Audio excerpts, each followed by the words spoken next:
Imagine कीजिए कि आपके दरवाजे पर नॉक होती है और जब आप दरवाजा खोलते हैं तो पाते हैं कि आपके दरवाजे के सामने पुलिस खड़ी हुई और पुलिस आपसे कहती है यू आर अंडर अरेस्ट। इस सिचुएशन में आपका क्या रिएक्शन होगा? आपके दिमाग में यही क्वेश्चन आएगा, मेरा जुर्म क्या है? आज हम एक ऐसे ही सुप्रीम कोर्ट के जजमेंट के बारे में बात करने जा रहे हैं जिसने पुलिस की मनमानी पर रोक लगा दी।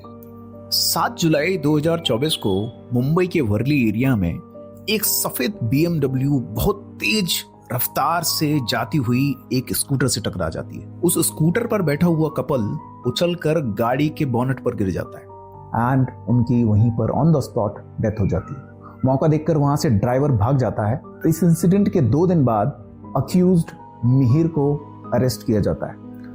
Police CCTV footage, FASTag data और अल्कोहल कंजम्पशन के सॉलिड एविडेंस कलेक्ट करती है and on the basis of these evidences उनके खिलाफ एक स्ट्रॉन्ग केस बनाती है। बट मामले में ट्विस्ट तब आता है जब मिहिर की legal team Bombay high court approach करती है फॉर बेल। मिहिर की लीगल टीम ने यह आर्गुमेंट रखा उनका अरेस्ट ही इल्लीगल है।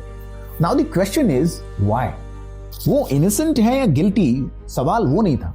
सवाल यह था कि अरेस्ट कैसे किया गया, क्या अरेस्ट एज पर प्रोसीजर किया गया? उनका आर्गुमेंट था कि मिहिर को जो अरेस्ट के जो ग्राउंड्स हैं वो रिटन में प्रोवाइड नहीं किए गए पुलिस के द्वारा। पुलिस कहती है हमने उनको वर्बली भी बताया था और मीडिया में ये न्यूज वायरल थी और मिहिर को भी इस बात के बारे में पता था। Now another very important question, एक पीस ऑफ पेपर इतना इंपॉर्टेंस कैसे रख सकता है? बिकॉज आपकी इंडिपेंडेंस इस पीस ऑफ पेपर पर डिपेंड करती है। कैसे? मिहिर की टीम ने यहां 2 लीगल शील्ड यूज की। Article 22 sub clause 1 of the constitution which says कि जब भी किसी व्यक्ति को अरेस्ट किया जाएगा उसे गिरफ्तारी के ग्राउंड्स कम्युनिकेट करना होंगे। सेक्शन 47 ऑफ BNSS जो कि नया कानून है वो भी सेम बात करता है। लेकिन बॉम्बे हाईकोर्ट ने कहा यहां लैप्स हुआ है लेकिन अरेस्ट ठीक है, पर उनकी बेल एप्लीकेशन खारिज हो जाती है। मामला पहुंचता है supreme court of India. Supreme court ने क्रिस्टल क्लियर रूल सेट किया। कोर्ट ने कहा ग्राउंड्स ऑफ अरेस्ट बताने का मतलब कोई फॉर्मेलिटी नहीं होती है, ये आपका लीगल GPS है। इससे आपको चार्जेस समझ में आते हैं। दूसरा, आपको बेल की तैयारी करने का टाइम मिल जाता है। साथ ही साथ आपको याद रखना है कि सुप्रीम कोर्ट के गोल्डन रूल्स क्या हैं यहाँ पर। पहला, हर गिरफ्तारी में हर ऑफेंस के लिए ग्राउंड ऑफ अरेस्ट लिख कर देना मैंडेटरी है। सेकंड, और उस लैंग्वेज में देना जरूरी है जो आपको समझ में आती है। नंबर 3, पुलिस को आइडियली आपको तुरंत बता देना चाहिए कि आपके गिरफ्तारी के ग्राउंड्स क्या हैं।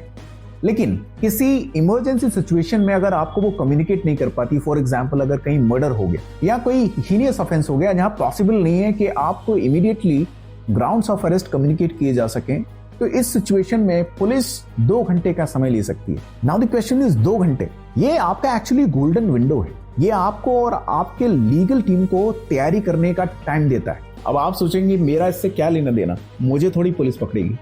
गलत, ये आपके, मेरे और सबकी डिग्निटी का सवाल है। सुप्रीम कोर्ट ने जजमेंट देकर इमोशनल इंटेलिजेंस का देखा जाए तो एक एग्जाम्पल सेट किया।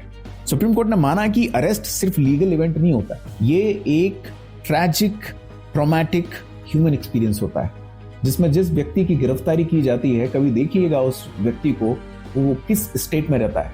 You will feel like that he is in confused and in a panic state.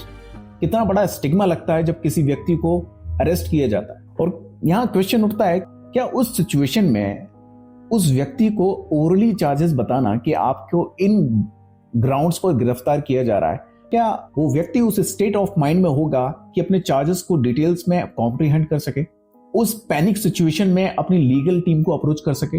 ये केस हमें बताता है कि कॉन्स्टिट्यूशन मेयर एक किताब नहीं है हमारे लिए, ये एक लिविंग ब्रीदिंग शील्ड है। सुप्रीम कोर्ट ने इस शील्ड को और मजबूत किया है और ये जजमेंट हमें याद दिलाता है कि सिस्टम हमेशा इंडिविजुअल फ्रीडम को प्रोटेक्ट करने के लिए डिजाइन किया गया है। This is Sagar decoding the law for you. If you felt more empowered today, do us a favor, like, share and subscribe. Let's build a more legally literate India together. Thank you.